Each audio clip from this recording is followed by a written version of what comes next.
All right, let's talk about our first match that is coming up then here today. It's going to be RagnaroK going up against Bunny. And for all intents and purposes, I'm going to repeat exactly what we said last week, Loco, in that RagnaroK, whilst looking amazing in tournaments like Katowice, etc., and things like that, against Terran lately, it feels like he's not been able to close series, 2-1 series against him, against so many Terrans. So he's going up against Bunny here. What are you thinking?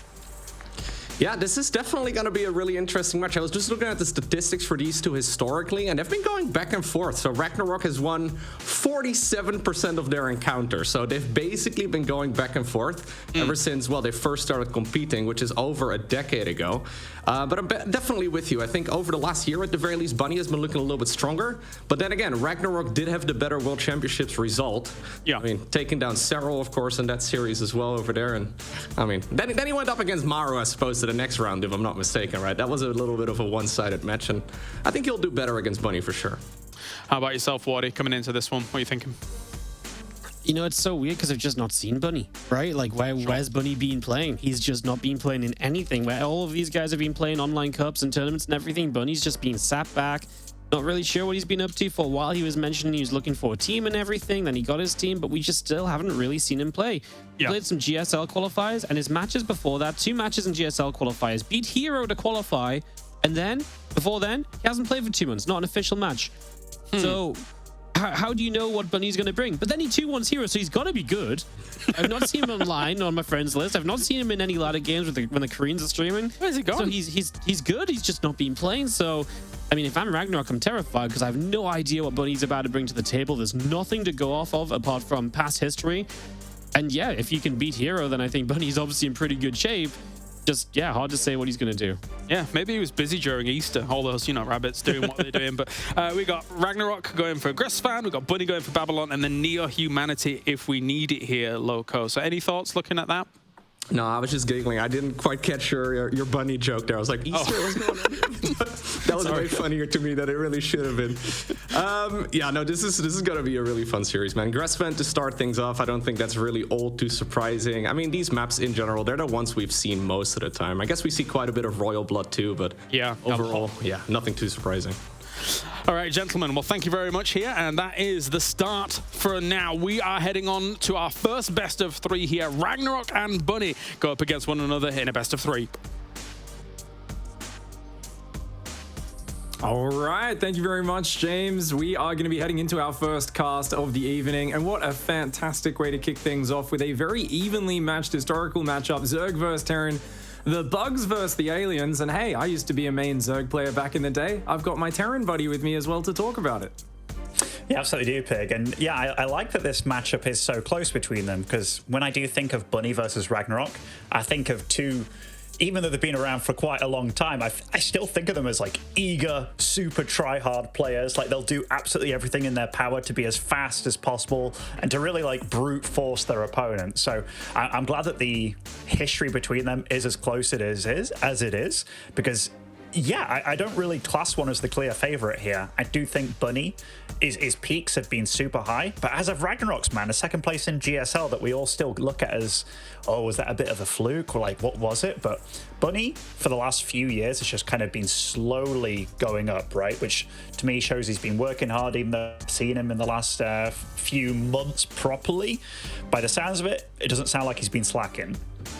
Yeah, I mean, he's a beast who's really, as you say, evolved in the last 6 months to a year, where Bunny has evolved into that next level of player.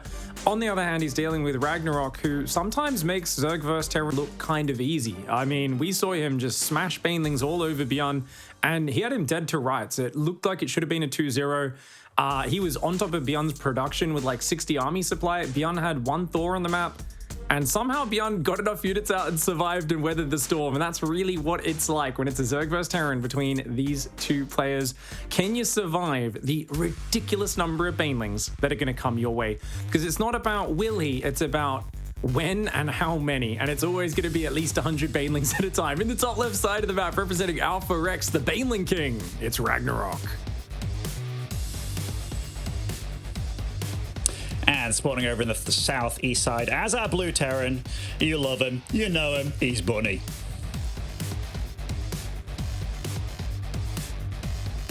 Yeah, I see this as a big test for both of these players. Either one could be going through. And I kind of feel like you've got RagnaroK struggling in Zerg versus Terran with a lot of games starting to go his way, but he keeps losing 1-2. I believe Ryung beat him in the GSL qualifiers. Innovation beat him. I think he might have lost to Beyond there as well. And they were a 1-2 series, like lots of really close series versus top Terran players recently. So RagnaroK's kind of gone from having this just dominating run in that GSL you talked about where he got to the finals. He was just knocking people out left and right with roach timings and big baneling mid-game attacks. And now he's still showing really good openings, but sometimes his ability to finish the game off has maybe diminished, or maybe the Terrans are just a little bit better at weathering the storm. Yeah, I'm really not sure what it is about RagnaroK. I was just about to ask you, like, what do you think it is about his playstyle that's kind of causing him a little bit of trouble, or at least the Terrans are? Because I think he's got really solid fundamentals. He's really fast. ZVT is all about who is the fastest and the most precise and stuff, but I'm not sure what it is. I think you're pretty onto it in that when it gets to the more finessey part of the games where you really have to try and grab that army and take good engagements, not just I'm going to outmass you kind of thing, but careful engagements. I think that's where maybe he starts to falter a little bit, almost kind of like the Sue of old, you know, like he'd be very good at the fundamentals, but once it got to those clinical parts, then it starts being a little bit more tricky for him. Yeah, I like the way you word that, Ben. Much kinder than I am. For me, I'd just say, you know, when he has to use a spellcaster. Sue was like, what? Magic? Spellcasters? I don't know. I don't use those units ever. How dare you? He's like, roaches or die trying, mate. Part of what was the beauty of Sue's play is he could always get it done on lair tech, you know, or at least have a very good shot at it. Reaper's going to come in for some harassment right now. I think the biggest danger for RagnaroK lies in the early mid-game, but for Bunny, it's all about trying to get a handle on what RagnaroK's up to, because this man will always surprise you with a Ling Flood when you least expect it, a big shove of roaches, or he's being greedier than you would ever expect. He's very rarely in that middle ground of like, let's play a Serral-style super safe game. He's always looking for an advantage somewhere or other.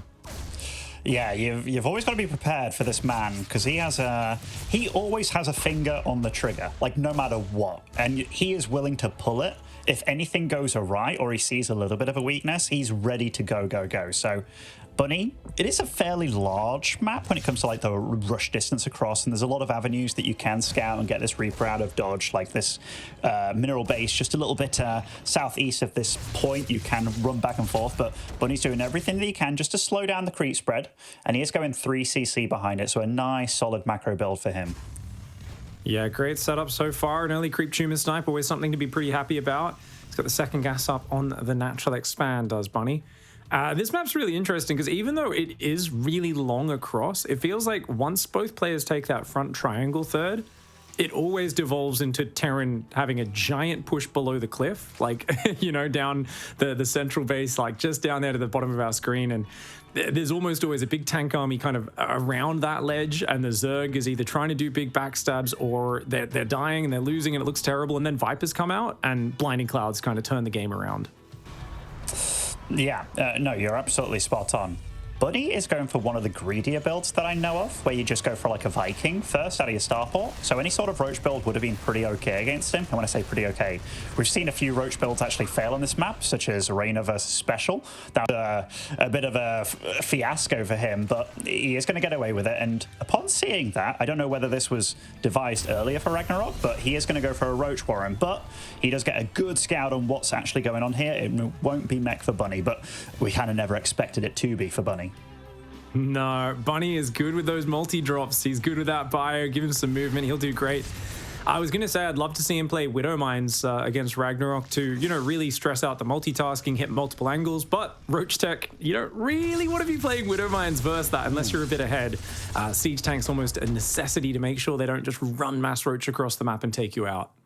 Yeah, decent little pull there from RagnaroK. Only lost 2 drones. Could have been a lot worse. With all the zooming and stuff, I kind of mismeasured how close they actually got. But so far, RagnaroK's defense seems pretty damn solid, actually. Loses an extra drone, but gets a Hellion, and will be trying to take a 4th. And honestly, the creep spread, he seems to be pushing it out quite decently, getting out a few safety lings here. But supply-wise, he's looking fairly healthy this game. Worker count isn't that high, and that's because there is a lot of roaches and zerglings coming out behind. Oh, wow. I didn't realize it was so many. I thought it was just defensive roaches, but now there's mass ling and 5 Ravagers morphing. RagnaroK's going for broke, but I think we've already got a siege tank out, another one on the way. The question is, how much do you commit to the low ground? You can't siege the tank out there. You're going to get back behind the wall, Bunny. Bunny doesn't realize how committed this is. Oh, no.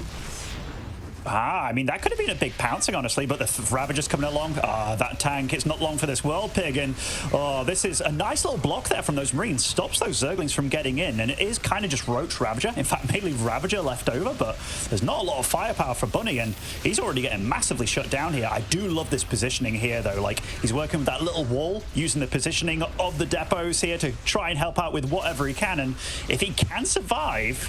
And maybe he will against this because it feels like it's slowing down a little bit. Double Evo on the way, a lair on the way. But that's a lot of Zerg coming in, but they can't get on top of that tank properly. Oh, the Ravager's getting gunned down right now. Those Stim Marines doing good, as does the SCV pool. But I still think a good trade for RagnaroK. 13 more SCVs right there is crucial. And especially if he can harass the third base, that'll be pretty nice. He's got a good work account, but of course, this comes at a huge cost in terms of tech and upgrades.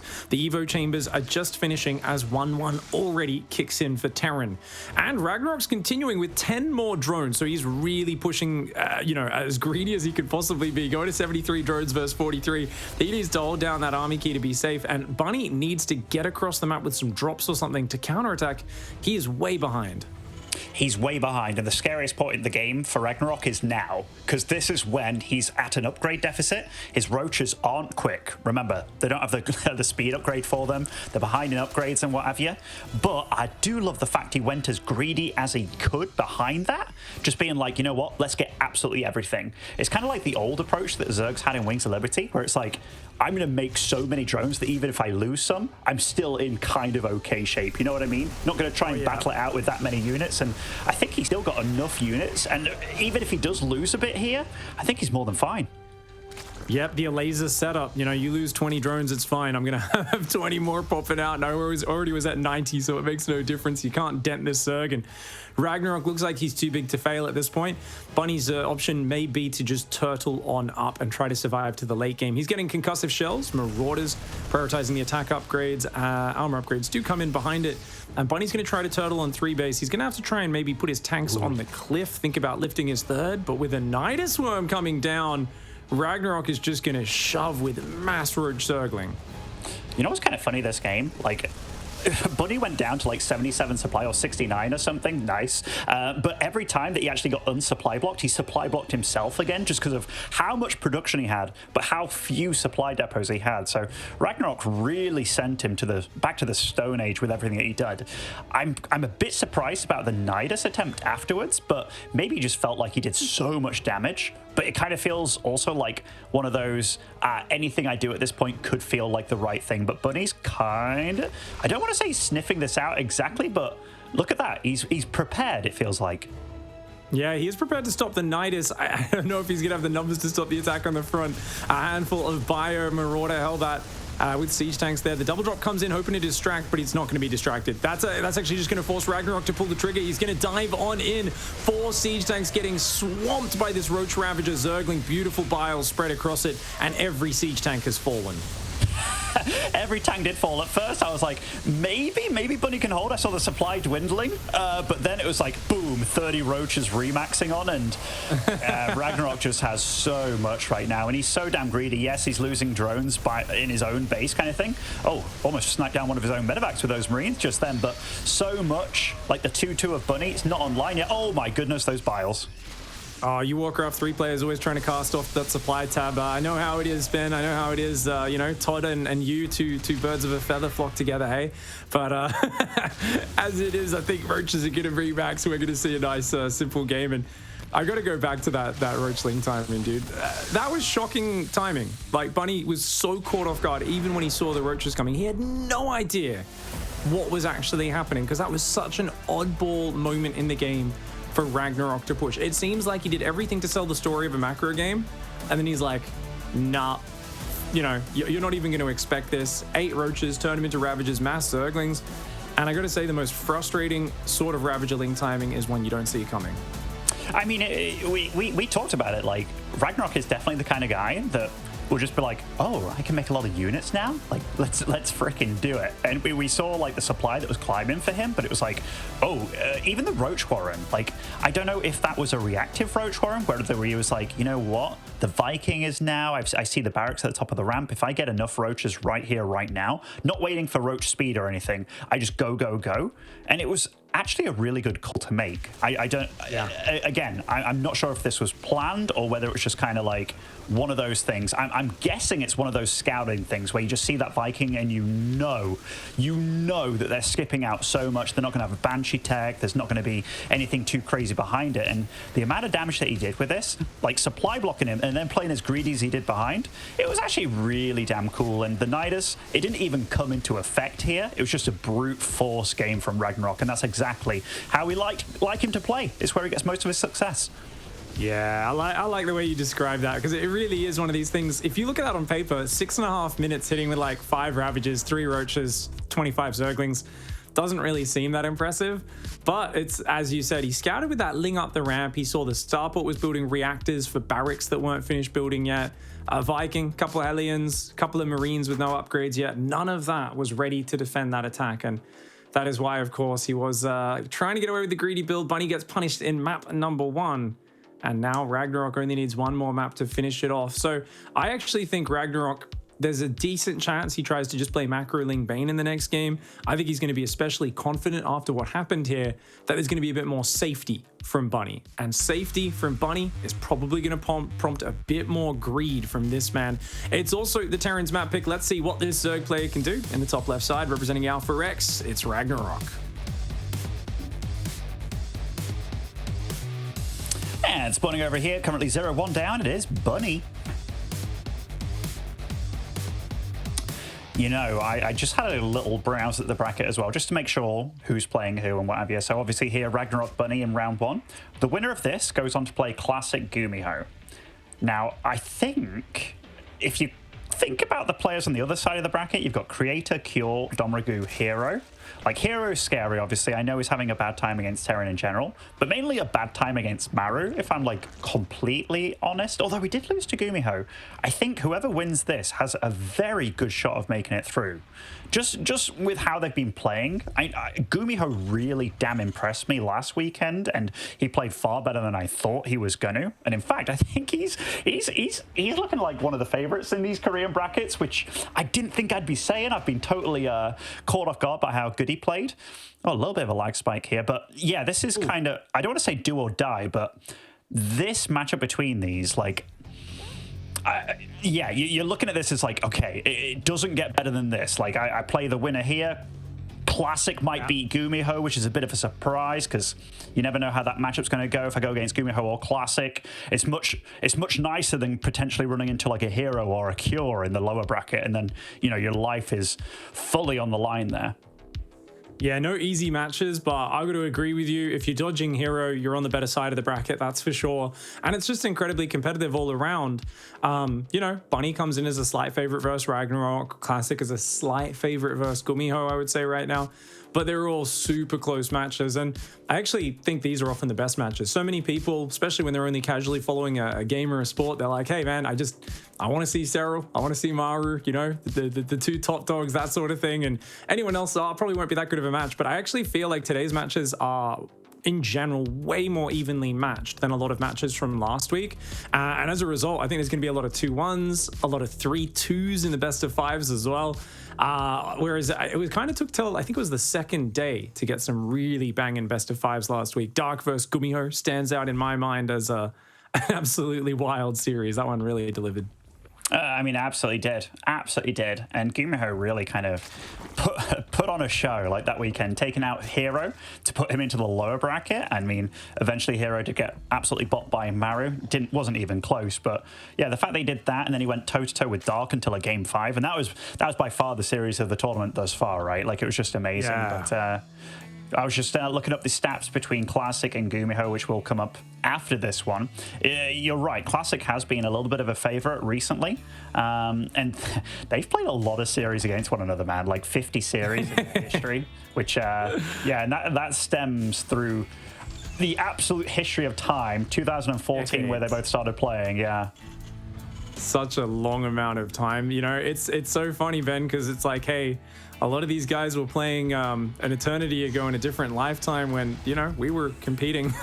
So it's been a minute. These guys never put down the mouse and keyboard. They never put it away. They've been grinding that whole time. Some of them, most of these Korean players with a break, a couple of years where they have to go to the military. But other than that, they have just been honing their skills, getting better and better. And a Command Center first opening for Bunny. Now, Bunny is famous for Command Center first into 2-base timings. Reyna, Serral, I mean, the number of top Zergs he took out last year with 2-base Marine tank pushes off this opening, it's absolutely astounding. It's something RagnaroK will have to stay on his toes for.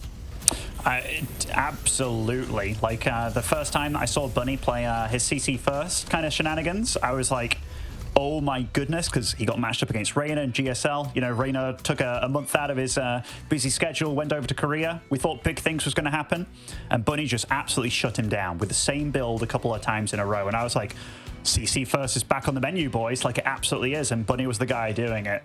So I'm thoroughly looking forward to see what he brings to the table here, especially on his map pick. And this is a particularly small map as well. That has some pretty juicy timings behind it. You can play greedy behind it. You can play very, very, very 2-base all-in behind it. Looking forward to see what he does here. Hallion's going to be poking on in, looking for some creep tumors. Of course, looking to locate the third location. RagnaroK goes for the linear one, the one in the straight line down here. And that one's a bit further away from the Terran. The downside of taking this third base is, where do you take your fourth base? And that one's going to be a lot more exposed on either of these locations. So a lot of the Zergs prefer to take the triangular third to the north simply because it gets their creep further forward on that top part. And it kind of defends you for the future. But oh my. That was an attempt. It certainly was. Like, 4 Hellions coming in very, very quickly there.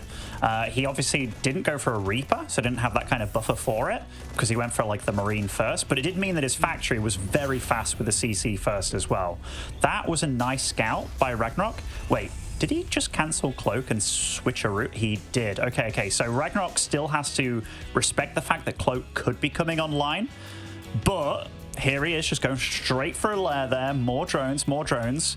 I think RagnaroK's just playing solid overall, but yeah, there we go. The 3 spores do come down, which that's a nice kind of bait by Bunny, and 4 barracks follow up. So we know exactly what he's going for here, Pig. It's going to be all-out aggression on 2-base. And it's not unpredictable either, is it, Ben? Even when he goes for the Cloak Banshee, he often would go for this 2-base push-off Command Center first. You give him a small map that's good for it, and it's like everyone knew it was coming. Serral knew it was coming. Reyna knew it was coming. They could not stop it. Has something changed? The balance? Nothing really changes in the patch that happened between then and now. You know, having slightly better Hydras is not going to change anything. The creep spread being ever so slightly slowed down is barely impactful. I think this map has fantastic tank spots, so I really want to see, how does RagnaroK approach handling this? Right now, he's doing it by being overly greedy. It tells me he has no idea what's happening. The fact he's going above 65 workers, taking a 4th base is good, but a Spire, this is not what you want against the 2-base timing. That Cloak has completely tricked him, Ben. I think he thinks he's going into a macro game, and it's going to be so tough for him to defend. It absolutely is. Like, even if you do get out some Muda, those Muda are not going to be helpful whatsoever. Like, what do you really want in this kind of situation? A ton of Ling Bane, maybe with like 1 Evo to try and get Carapace up and running, but he's going for none of that. He is going for Speed Banes, which absolutely will help, but if he keeps on droning beyond this number, even going for 2 Evos, like, yeah, you're absolutely right. He is not prepared at all. Going up to 4 and 5 bases against just 2. Oh, this could be rough. But if he does hold it, if he manages to hold this, then he's in a phenomenal position. But he has no clue whatsoever. He's got to find a way to hypnotize Bunny into walking his Marines into the Banelings. If he does that, then he's got a shot. Otherwise, the numbers are brutal. RagnaroK needs to pull him, rabbit out of out. He's got to do something magical.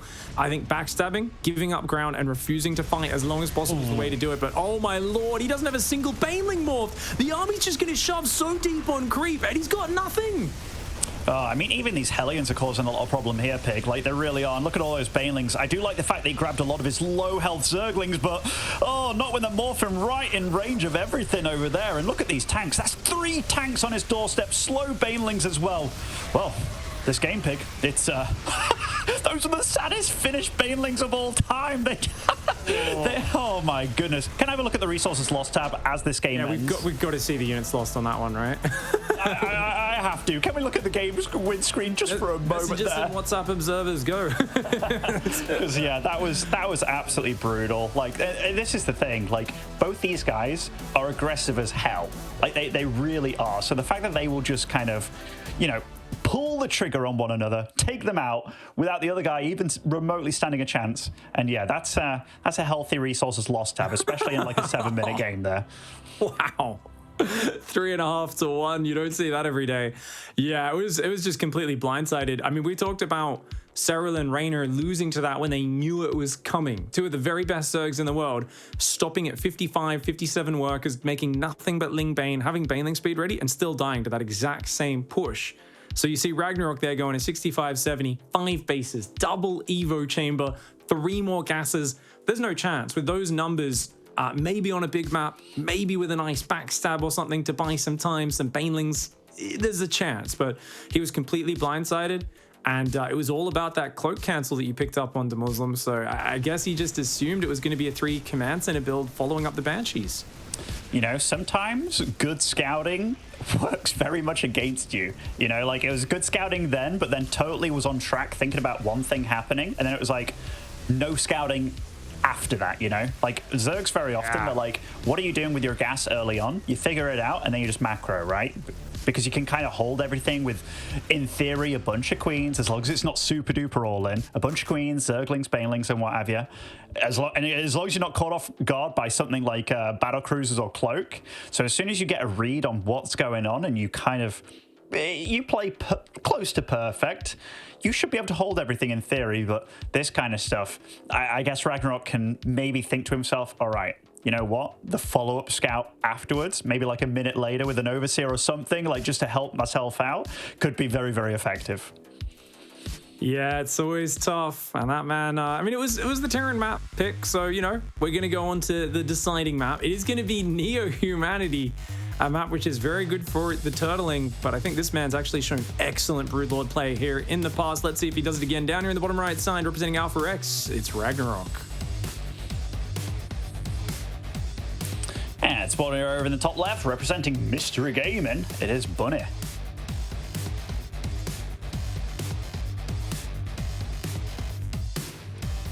We have had some pretty classic games on this map so far, you know, like some big bangers, like RagnaroK versus Beyond on this one was that game where he got on top of the production with just a handful of units, like the Broodlords and what have you, but it looked like he was pushing through. But Beyond managed to have like factories at his 4th or 5th base to keep on producing, a few ghosts left over and stuff, and managed to reassemble and clinch the win. And I seem to remember Gumiho playing on this map really coolly as well. Oh, in fact, that was the Battle Cruiser game. Yeah, it was the Battle Cruiser game where he was doing so well that game, wasn't he? And then he kind of just got distracted, and the whole army got like neuroparasited and jumped on, and just all the BCs went down to Corruptors. It was a bit of a sad finish to an amazing game up to that point. But we were like late game split map, and you know, that's what we've seen a lot of on this map recently.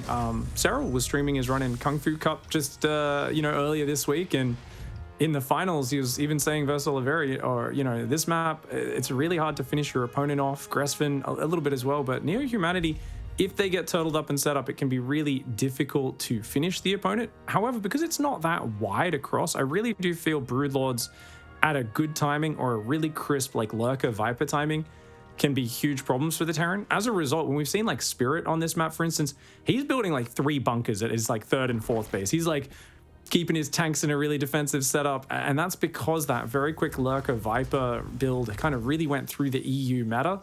I'm curious to see what RagnaroK favors, though. Yeah, me too. Like, it is a map that is difficult to finish off your opponent, and you can definitely do a bit to slow it down. And if the Terran doesn't take out their gold minerals to get to that other base, it is a really damn narrow map, and trying to get run buys in is tricky as well, so you can't really truly rely on that dealing heck loads of damage at some point in time, because at one point you can have a wall, the other one's where your rally goes, and you know, Bob's your uncle, you set up on like a good 3 or 4 bases there. But we will see what they do go for. Bunny, he's pretty relentless with his Reapers early on, man. He's like, you know what, I can throw a grenade, let's do it, even with like very, very little health. But here he is resorting to a far more generic build. In fact, it's kind of the build that's been around for oh my god, he missed the reactor. Did he miss the reactor? He did, right? Oh no! That's sad. That's so rare at pro level, man. Whenever I see it zoom in, I'm always like, is it connected? Because I swear it's not. You know, the zoom in really messes me up. But yeah, this build, double gas, most likely going to go for a Banshee tech as well here. This is a build as old as time. Amazing. Always good to see pro players show those little moments of humanity and you know, the ability to make mistakes just like the average Joes, but immediately corrects it, gets back on track, and no major impact on the build order. It is a very quick cloaked Banshee, so this is an incredibly safe build for Bunny. This delays the 3rd command center a lot.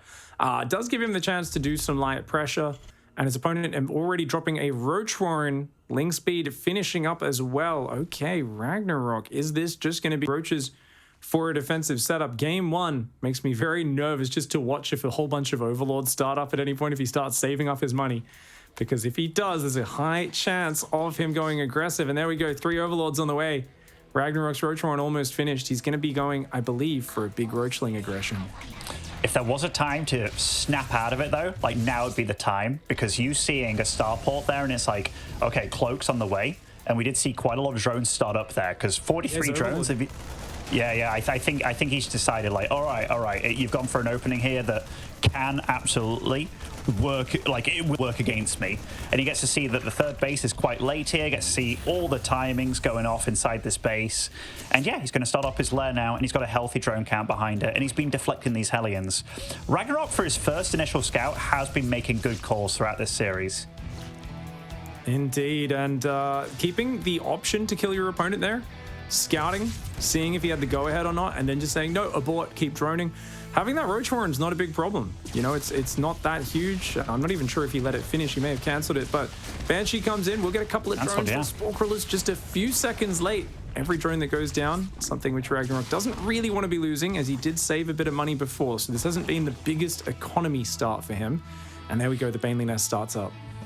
Yeah, you're absolutely right. He did cancel that Roach Warren. And this lair is going to be finishing very soon. Drone count's looking fairly damn healthy for him as well. All things said and done, I'm enjoying where RagnaroK is. Obviously, these Banshees are annoying. Wait, was that the Spore Crawler from his natural, or...? Well, these Banshees haven't really done that much, considering they arrived when the Spore Crawlers weren't yet done. Like, we've seen far more disastrous situations, haven't we, for Zerg players?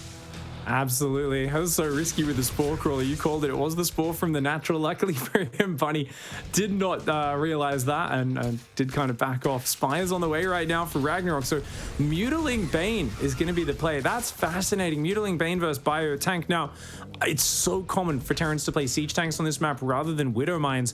RagnaroK is so known for his Roach play, so he kind of scares players into playing siege tanks as well. This could make the Mutas even more effective. We'll see when Bunny actually gets wind of what's going down. Trying to mine open those gold minerals, and the Banshee has slowed it down. Just trying to be as annoying as he can. I really like Bunny's attention to detail. In game 1, that Viking kept landing and picking things off. In this game, it's the Banshee just going in and out. Yeah, as long as you're dealing a little bit of damage and preoccupying your opponent, because I dare say, if RagnaroK was allowed his own like pace of flow kind of thing, he would already be putting a hatchery on that 6 o'clock base. But if you don't clear out those cold patches, trying to keep that alive to these 2 Banshees will be impossible. And there you go. Because a lot of Zergs do like taking their 4th and 5th simultaneously, so you kind of have that either or, right? If I lose this base is fine to fall back on, etc, etc. But 12 mutas, that is a lot. Yeah, this is really scary, because the thing is, this push could really win the game for Bunny, or if it gets held, it's going to go really bad, because you cannot get home with this. The Banelings are morphing. There's already a bunch almost ready. The Queen's forcing the siege up quite far back, and Bunny is exposing himself to very high risk. He doesn't know that Mutalisks are about to be here. The Ling Bane is going to come in. They're going to force the pickup, but he doesn't want to chase those Hellions off creep, scaring him away for now. That siege tank on the top right is in such a nice position, but the Mutas is going to come in from that angle, and they get spotted. You know, I didn't even see that tank in the top right at first, and this positioning is nice, but look at it work against him here. This is actually really good. Takes out 2 tanks for maybe like 1 or 2 mutas maximum. RagnaroK actually shut that down really damn well. Like, that's a trade that you take any day of the week as the Zerg player. And now, all those tanks, and he's still making tanks, by the way, going for a second factory as well. RagnaroK survived one of the scariest stages of the game for him. Now he's the one that can kind of have mutas on the offense, which is absolutely where they want to be. Indeed. 4th command center about halfway done. The second factory as well. 2-2 upgrades on the way, and missile turrets going down all over the map. Bunny is trying to swap, of course, into that next bit of tech. I do find it a bit surprising that he's still building siege tanks. I'm expecting maybe Thors and Widow Mines is a bit more of a focus. Banshee coming in and actually getting acquitted. A bunch of drones here. A single Mutalisk, very low on damage. Does take it down eventually, but Bunny continuing to be annoying and survive into the latter stages. On the other hand, look at the overall supply. Very good for RagnaroK, who's on Mutiling Bane. This is not Roach supply. Being up 20 supply is super meaningful in this situation. It's going to be difficult for Bunny to move out and take a base against such a large Zerg force. I think he's really got to play it very slow and careful, and he's got to get some Widow Mines out. Ooh. He does, and he is still producing tanks, which you're right, but that might be down to the map, you know? Like, just the fact that this could turn into a bit of a turtle fest, and having tanks available while you're just setting up and getting prepped. Having 3 in pretty key areas can be super pivotal, and I dare say he's just going to start switching into 4 Widow Mines slowly with this bio army, but we will see, because RagnaroK, he's approaching maxed out supply. Like, it doesn't really get much better for him. Now the Terran can start playing catch up on that supply, and soon he's going to hit that 2-2 timing. Like, right now, RagnaroK is moving into high very quickly with this, though. I like that he's not stuck on this tech. He's not. However, it's RagnaroK, and I feel like it's only a matter of time until we're going to see a crazy number of banelings. On the other hand, he's only on 6 gas, which is unusual for RagnaroK on 90 drones. Normally, you'll see him go up to 8 gas very quickly, a lot earlier, even when he's just playing this sort of stuff, because he makes so many more banelings than normal Zerg players do. But it seems like he's a bit more mineral focused in this game, expecting to be trading Zerglings. And that's going to be very interesting to see how it goes. Here comes a big push for Bunny. He's maxed out. A few Hellbats, a couple Widow Mines starting to join the fray.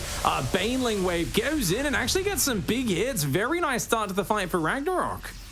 Right before 2-2 finish as well for Bunny. So Bunny, he does take out that far right base though with this drop as all that was going on, but this drop will get shut down hopefully very soon for RagnaroK. Will buy a little bit more time, but Bunny, he's just kind of positioned nicely in the middle of the map here, just kind of denying creep spread a little bit. Doesn't want to be too crazy, but he also wants to make use of that 2-2 timing, man, because that is a big one where he is ahead just for the moment here.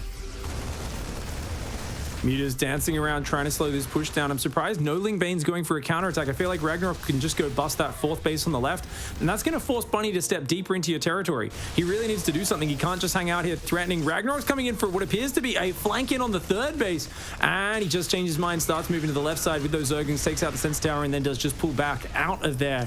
Bunny's rally point a little bit too strong. Both sides have split their army effectively. The upgrades are 2 upgrades ahead for Bunny, but that gap is closing. RagnaroK is waiting for the 2-2 to finish before he forces any engagements. Adrenal Glands starting up for RagnaroK as well. No Hive Tech other than Adrenal Glands on the way for now. And how many Banelings do we have on this map? I mean, the supply, 75. I mean, it's more bait. Oh, that's a juicy Widow Mine. Does take out a CC with its troubles. That's a lot of Banelings being used. A good 30 or so Banelings to not get the PF. He can repair that. Oh, my goodness. Oh, that is terrible for Zerg. That's so much money. Even if you kill the planetary, it's a bad trade. But to not even kill the planetary, it's a disastrous trade. Only 4 SCVs and damaging a planetary. RagnaroK's Mutas are going across the map, but he's already exhausted a lot of his Banelings. And look at how many Marauders are on the front line. Those Marauders will tank like crazy. Mutas are going to find a relatively, lightly defended base, but still, the Mutas back off. RagnaroK dealing with Marines chasing off his Mutas. His Lings trying to deal with this, but the spread of units for Bunny is so good. And man, RagnaroK started this series so strong, but completely surprised in game 2. If he's going to lose this game, that would be so upsetting for him. He's had so many close 1-2 losses to Terran players recently. He's got to dig deep. He's got to find the perfect engagement. He's going to go for it with a big surround on 3 sides. Oh, and it's a huge surround here, Pig. The Muta's coming in from the left. The Bailey's trying to run through. This is off creep, though. He's carved through the creep, and look at that. The units are moving much slower, but RagnaroK has so damn many Zerglings here. He's going to run and catch him up, but he has to be careful. This is where he's been caught off guard in this tournament on this exact map where he overextended, but here he's getting a lot of damage done. He's on the SCVs as well, and the Marine count is not high enough to fight back. Oh, and he even contaminates 2 of the reactor barracks just when 4 Marines were about to pop out. Beautiful contaminate there from RagnaroK camping the production. If he gets some lings up that ramp as well, it's game over. He just needs to get a few lings up there as well as a few lings into that mineral line in the third. There is nothing Bunny can do if some lings get inside that main base, but I mean, even if he doesn't, it's so much damage. A beautiful break there on the army for RagnaroK. The way he came in from 3 sides was legendary. I really felt like a lot of things were starting to go against him, and you know, seeing his life flash before his eyes, the man had a moment. He had a decision to make. He decided that was not where he was going to lose this game. Yeah, I was looking at his supply and I was like, this is a little bit deceiving, man. Like, his remax potential, it's not going to be the greatest because he has no gas, but look at that. Who needs gas when you got this many lings with Adrenal and you've been fighting 2-2 versus 2-2? What a beautiful timing by RagnaroK, and that is more Zerg than Bunny can deal with. And Bunny, welcome to the Gamers 8 qualifier over here. GG goes down to the lower bracket 2-1 to RagnaroK. What play from RagnaroK, man. That was really nicely done. It's so funny, isn't it, as well? Because the way RagnaroK plays is so unique to him. We see Muta Ling Bane, but it wasn't really that much of a backstabby game. Muta's picked off a few key targets tactically, but otherwise it was just a big, beautiful Ling Bane surround. And doing that off the back of wasting about 30 Banelings for no real direct damage. Even more impressive, if you ask me.